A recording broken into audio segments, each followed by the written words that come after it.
Donald Trump rewrites American history by returning to the White House for a second term as the 47th President of the United States.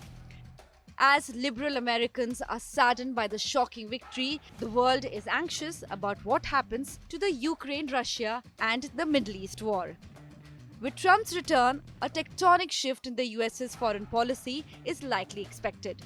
Trump's repeated rhetoric of "Make America Great Again" This is a magnificent victory for the American people that will allow us to make America great again.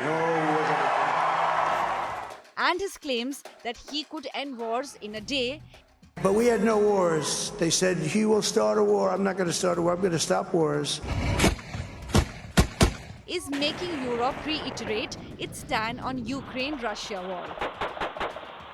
French President Emmanuel Macron also expressed concerns about European future. First, we have a clear position on the EU side. We want to strengthen Ukraine because we know that strengthening Ukraine is strengthening ourselves. This one first element. We also know that if we would be weak with authoritarian regimes like Russia, when they put at risk the international order, then we send a very dangerous signal of vulnerability to the rest of the world. I think that we have to give a clear message here today to the United States and the new administration that we support Ukraine as long and as much as needed.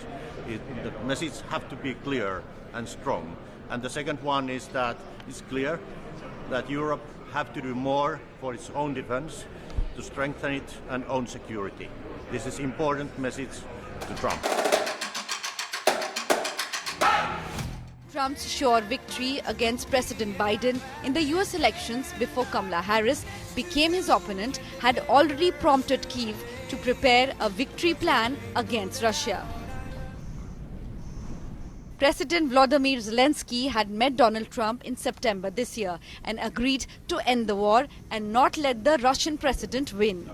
Взагалі для нас в Україні, в усій Європі надзвичайно важливо було увесь час чути слова. For us in Ukraine and across Europe, it was extremely important to hear the words of the then 45th President of the United States about peace through strength. And when this becomes the principle of the policy of the 47th President of the United States, America and the whole world will certainly benefit from it.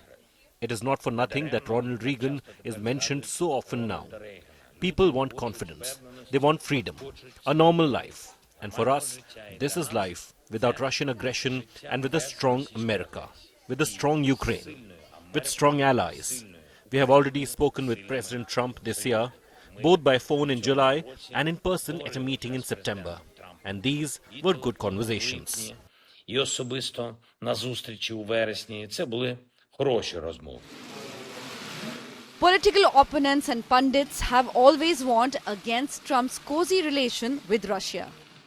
So we have a very good relationship, and I also have a very good relationship, as you know, with President Putin. And I think if we win, I think we're going to get it resolved very quickly. I really think we're going to get it resolved. Also, Trump's skepticism of NATO is being questioned. He has been accusing Europe of leaning too much on American economy and power to maintain the alliance.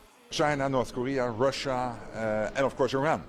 And this is more and more a threat not only to the European part of NATO, but also to the United States, because Russia is delivering the latest technology into North Korea in return for North Korean help with the war against Ukraine. And it is a threat not only to the European part of NATO, but also to the US mainland. And that means that the Indo-Pacific and the Euro-Atlantic, but particularly also within NATO, US, Canada and the European part of NATO, we have to work together.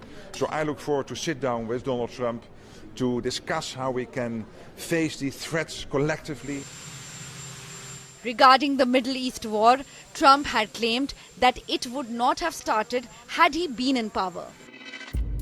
Israeli Prime Minister Benjamin Netanyahu was quick to congratulate the president-elect on X.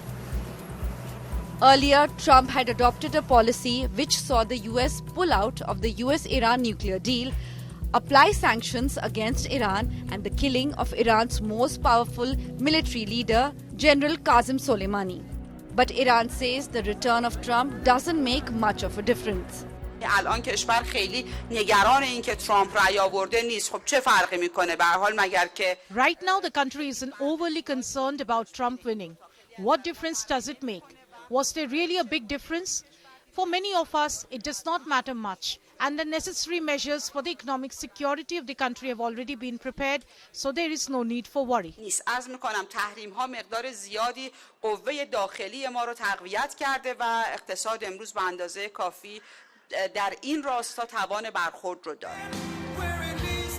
One would have to wait and watch to see if Trump can detangle the complicated web of wars.